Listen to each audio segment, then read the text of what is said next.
Good morning. My name is Ted Teng.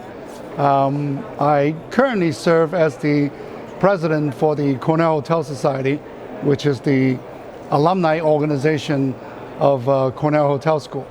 And previous to that, I was the president CEO of the leading hotels of the world for a little over 10 years.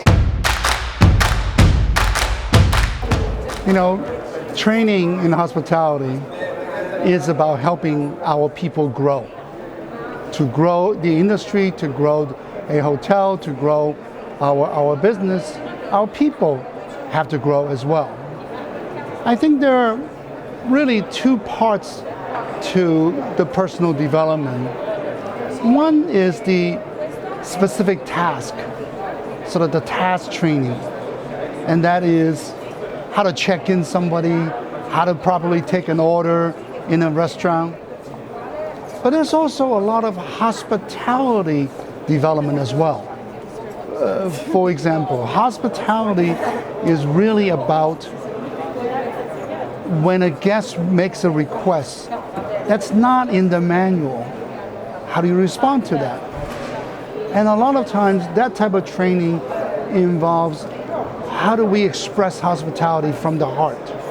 They won't be able to train specifically, but there are certain rules or guidelines that we can follow in order to always make the most of those moments.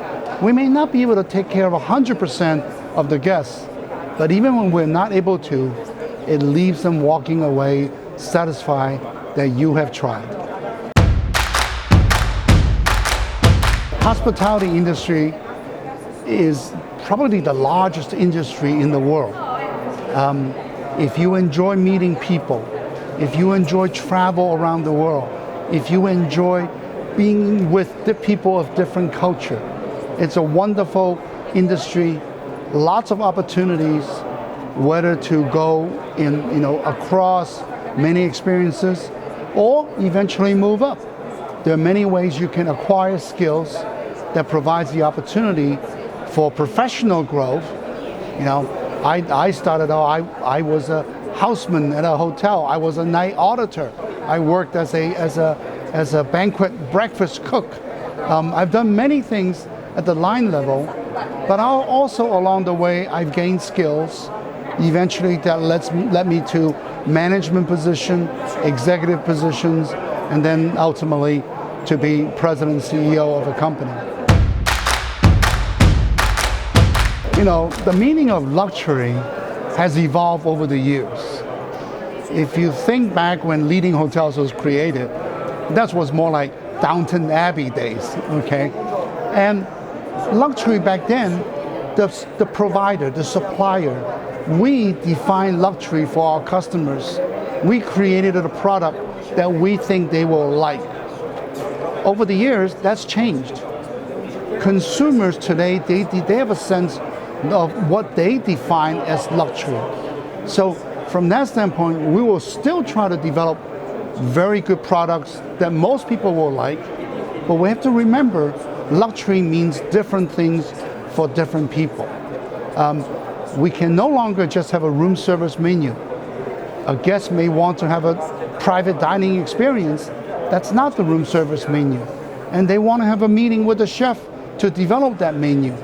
A lot of times we are so rules driven. Housekeeping is designed to go back and put everything back where they belong. However, if you notice your furniture in the room has been rearranged, it's because the guest wanted furniture in a different location than what the hotel designed them to be. So think about that in terms of, in luxury, it's about what your guests want and not necessarily what the hotel wants to provide. My personal definition of luxury, something you want that you don't have enough of. Brands mean many things to many people. Sometimes they are convenient, sometimes they perform a very important function. Emotions is what connects a consumer to a brand. It's how do you get that emotion? Quite often, that emotion occurs at a point of problem.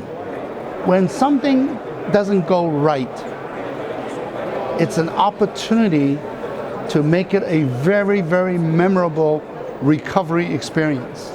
I'm not suggesting you create problems in order to recover, but always remember, in recovery, it could create a long-lasting memory and stickiness to the brand.